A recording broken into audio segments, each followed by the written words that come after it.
Revelation chapter 13, verse 16. And he calls of all, both small and great, rich and poor, free and bond, to receive a mark in their right hand or in their foreheads, and that no man might buy or sell, save he that had the mark, or the name of the beast, or the number of his name. All praises to our power, Yahweh Bahashem Yahushua, Bahashem Rakakwadash. Double honor to our elder apostles and elder bishops of Great Millstone, GMS. Peace and blessings to the elect, Shalom. Banning cash will lead to the MOTB.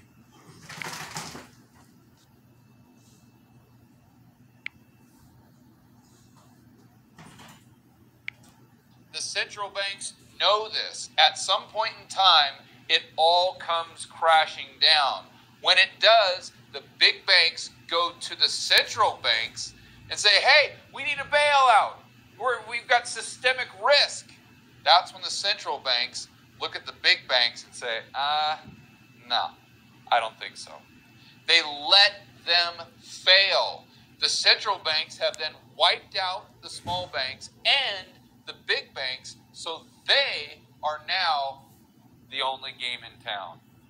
They have 100% control of the money and the credit. If they control the money and the credit, they control you. And to hear Richard Werner explain this in his own words, let's go back to that article. Here, Werner talks about the Bank of England, but you can insert the name of any central bank.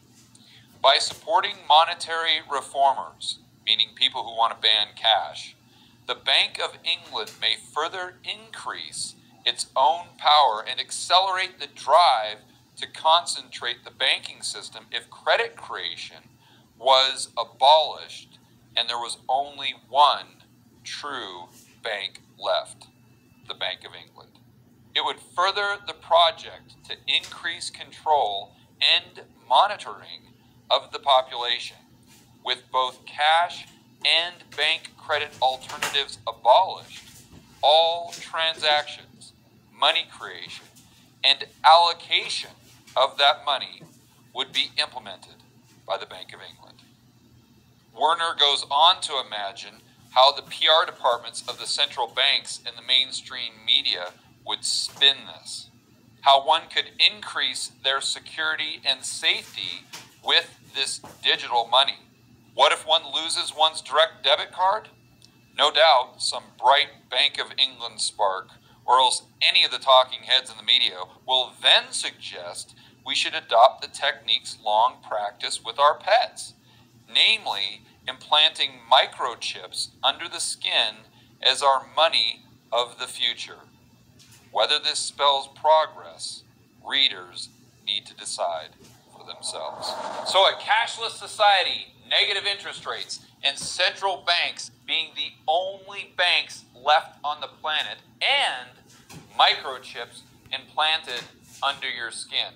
Using the GO scale, or the George Orwell scale, I want to hear what you think. Is this progress